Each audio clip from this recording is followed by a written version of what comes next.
So now we got Jonathan in Arizona. You're on with Don and Matt.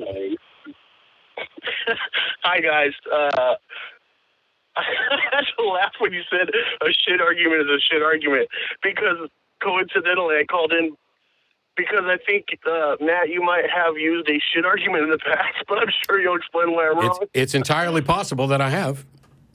Yeah, and real quick also, I'm glad Don is on. I've been wanting to tell Don for years, I think you have the most hysterical laugh on the planet. It always makes me laugh when I hear you laugh. Well, good. That'll make up for one or two people that think it's horrible. He might laugh at you in just a minute. What's up? Yeah, I hope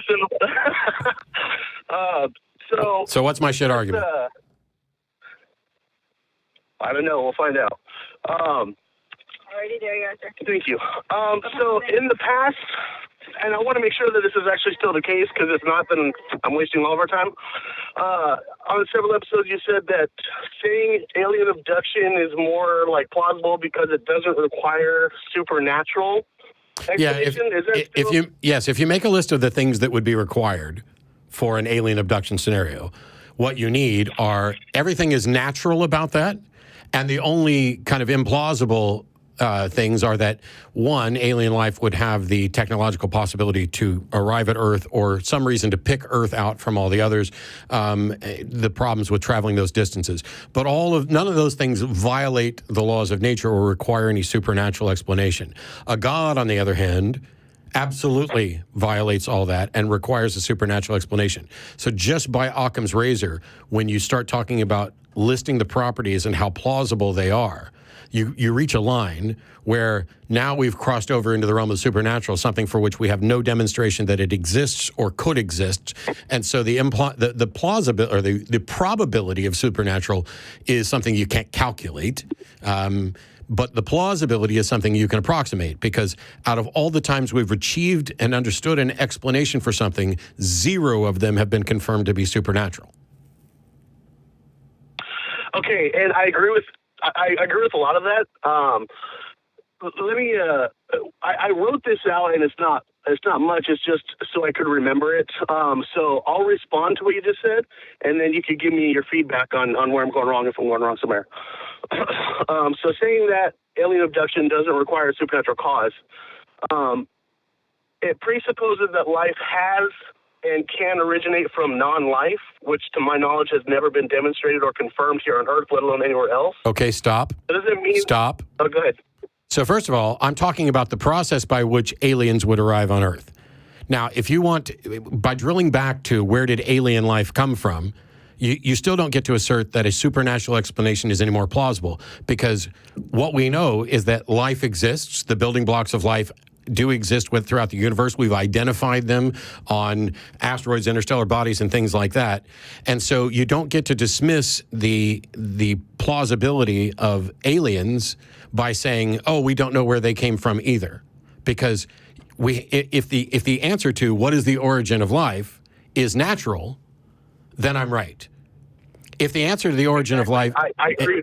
If the answer to the origin of life is supernatural, that's something you would need to prove before you could ever use it to say that this is actually more implausible.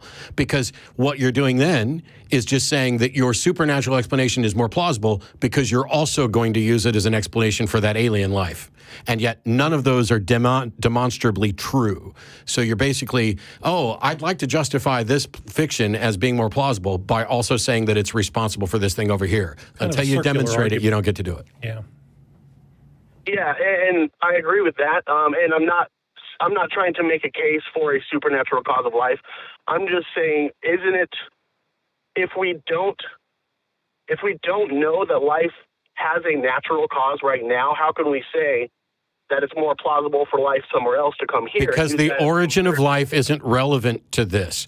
Because I was talking about a scenario by which something which is alive travels to Earth by purely natural means. And by definition, if the number of times we have actually confirmed a supernatural explanation for something is 0, and the number of times we've confirmed natural explanations is greater than 0, then the natural explanations are by definition more plausible. So you're trying to compare also the probability of God doing something versus some sort of potentially naturalistic explanation of life. I hear this sort of thing a lot, and often there's embedded this idea that, well, God is more plausible, but how did God come to exist, and isn't God much more complicated than early life? And, how does it appear magically, and what's the probability of its existence? And let's put some numbers on that before we make a comparison, right? Yeah, absolutely. And again, I'm not making the comparison. I'm just bringing up that I've heard the comparison that Matt has used in the past, which I explained. You did explain it, but you said we have more natural explanations, therefore it's more plausible that this is one of them. No. Not just that we have more. Every explanation we've ever found has been natural and not supernatural. That's a trend you don't just get to throw out when it's inconvenient. Yeah, no, I agree with that. I mean, that's basically inductive reasoning, right? Right. So if I go to the dryer and I have done my laundry and I get in there and there's a pair of socks and they're actually both in there together. Now, if I go back at another time and there's a sock missing, would it ever be more plausible that sock-stealing fairies, which we've never shown to exist, are a more plausible explanation than any other natural explanation? No, and that's a really good point. And that's the entirety of my case for why alien abduction is more plausible than God. It doesn't appeal to anything supernatural. It is entirely naturalistic. It doesn't violate the laws of physics. It doesn't even need anything particularly special, just time. Okay, I can accept that and move on. There's just one part of disagreement, but there's one thing. Is it whether or not there's a God? No. Oh, so you agree with me there's not a God? Or that you don't have any reason to believe there's a God? Nope, not that one either. Oh, okay. Two things. When you say anything is more plausible than a supernatural explanation, I get confused because, again, several conversations you had in the past, when some people have said something about the word supernatural, you have said, I don't even know what supernatural is. What is that?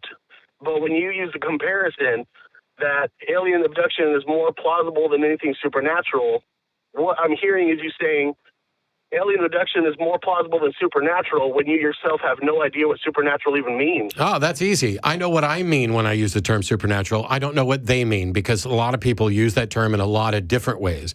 I'm using it for saying that when I use it, I'm using it in a literal sense that we're talking about something that violates the laws of nature, that requires some sort of agency or power directed from outside of space and time. When other people, and actually it's not supernatural that I say I don't know what it means, it's spiritual that is the one that I say I have no idea what it means because spiritual is used by so many different people. Well, you have said that science doesn't know how to study the supernatural. Right. But if you can find a clip where I said I don't even know what the word supernatural means, I'll retract it because every time I've used that in the way that I think you're describing, I'm talking about the word spiritual. Sure. And you could very well be right. But I also could have misspoken. I might have misspoken, you might have misheard, but now it's clear. I know what supernatural means. I certainly know what it means when I use it. I don't know what spiritual means because it is used by so many people in so many different ways. Well, and it would help here if we had any at all evidence of the supernatural, and we don't. And until we do, it's kind of almost pointless to talk about it. Yeah, I did a video on my Atheist Debates project about why appeals to the supernatural can't and shouldn't be used. It's the same reason, in a sense, the courts decided that they're no longer going to allow spectral evidence because that's essentially appealing to the supernatural. If we had an event, and this gets back to the Tim Tebow guy who called earlier, but we'll do something slightly better than Tim Tebow. If I was at the Ren Fair yesterday and there were fortune tellers there, and I was going to have my fortune told, except they wanted $20, and that's way too much, even if I was filming it to show the garbage in this. But if we observed a phenomenon that seems incredibly unlikely, that seems improbable, that some people might colloquially refer to as a miracle. If that phenomenon was such that somebody predicted something that would happen in the future, how do you know that this person who made this prediction, and it appears to have come true, had any tie to anything supernatural? How did you rule out they guessed, they got lucky, they made it the sort of prediction that was likely to come true anyway? Orchestrated it. The mere improbability does not have, there's no way to demonstrate that a supernatural explanation is necessary.